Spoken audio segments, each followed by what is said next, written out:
Pour vérifier une pièce que vous allez mettre dans la base standard de l'IUT, il faut procéder à 3 vérifications essentielles. Première vérification dans la base du squelette, si vous modifiez la géométrie, ça modifie les dimensions de la pièce. Deuxième vérification, si vous modifiez les paramètres, ça modifie les différentes liaisons. Donc ces 2 premières vérifications sont essentielles, il faut faire tous les paramètres correctement, faire des modifications du squelette correctes. Et la dernière vérification est un peu plus délicate et très importante. Il faut vérifier que si on modifie la position du squelette de base, en mettant par exemple des coordonnées différentes sur les différents axes, donc ça va déplacer notre repère. Donc en faisant ça, on doit vérifier que notre pièce se reconstruit correctement. Dans notre cas, par exemple, la pièce ne se reconstruit pas correctement. On peut aussi vérifier en faisant des modifications de rotation sur les axes pour vérifier que votre pièce se reconstruit bien correctement.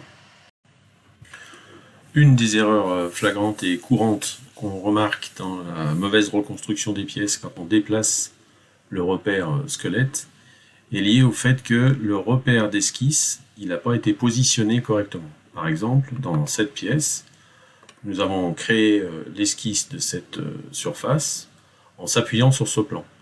Et donc, implicitement, quand on va créer un repère d'esquisse positionné sur un plan, il n'est pas positionné en translation sur le plan, donc son origine n'est pas positionnée, et en rotation sur le plan non plus, donc les axes ne sont pas orientés correctement. Il faut donc, souvent, quand on crée une esquisse sur un plan, et non pas sur un plan de repère, si on veut le créer sur un plan, et donc on n'a pas de position donnée sur ce plan, il faut correctement faire la partie modification du support d'esquisse. Donc, notre esquisse, pour le moment, le repère est ici, parce que implicitement, il n'a pas de position sur ce plan. Donc, on va lui dire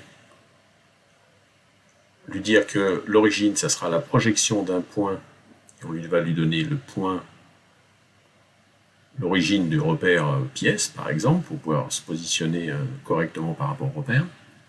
Et puis, pour ce qui est de l'orientation, on pourrait donner une ligne qui serait parallèle à la partie Y, et là, on a bien l'axe horizontal qui sera parallèle à l'axe Y. Si je valide ça, ma pièce maintenant est construite proprement, puisque le repère d'esquisse que j'avais fait sur ce plan, non seulement il est positionné sur ce plan, mais il est orienté correctement par rapport à Y et positionné correctement sur l'origine du repère pièce. Voilà, donc c'est une des erreurs courantes que vous aurez quand vous avez un problème de reconception avec le repère squelette.